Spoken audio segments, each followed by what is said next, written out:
آپ نے کبھی سمندر کے ساحل پر ہزاروں کی تعداد میں مردہ جیلی فش دیکھی ہے؟ سمندر کی موجیں اکثر انہیں ساحل پر پھینک دیتی ہیں۔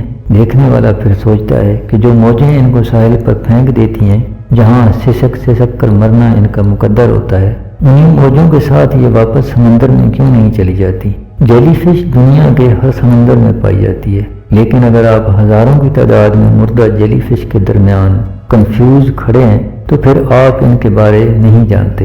یہ دراصل تیر نہیں سکتی۔ سمندر کا بہاؤ جس طرف چل رہا ہو، یہ اسی کے ساتھ چلتی ہیں۔ بے شک قدرت نے ان کو بھی ایک زہریلا ڈنگ دیا ہے، لیکن یہ اسے اپنے چھتری نما جسم میں آئے شکار کے لیے ہی استعمال کرتی ہیں۔ حضرت ثوبان رضی اللہ تعالیٰ عنہ کی روایت کا مفہوم ہے کہ نبی کریم صلی اللہ علیہ وسلم نے فرمایا، قریب ہے کہ دیگر قومیں تم پر ایسے ہی ٹوٹ پڑیں جیسے کھانے والے پیالوں پر۔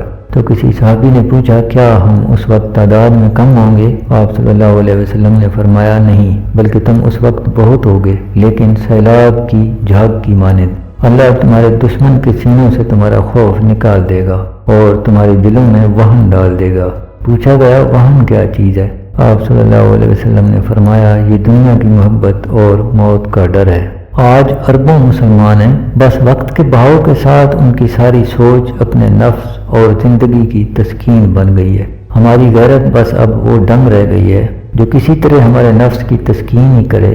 ہم جیلی فش کی طرح ہو گئے ہیں، اس لیے دنیا میں ہر طرف بربادی، رسوائی اور ذلت ہمارا مقدر بن گئی ہے۔ وہم میں ہم بھول گئے ہیں ہم انسان ہیں اور ایک دین اور امت کے وارث ہیں۔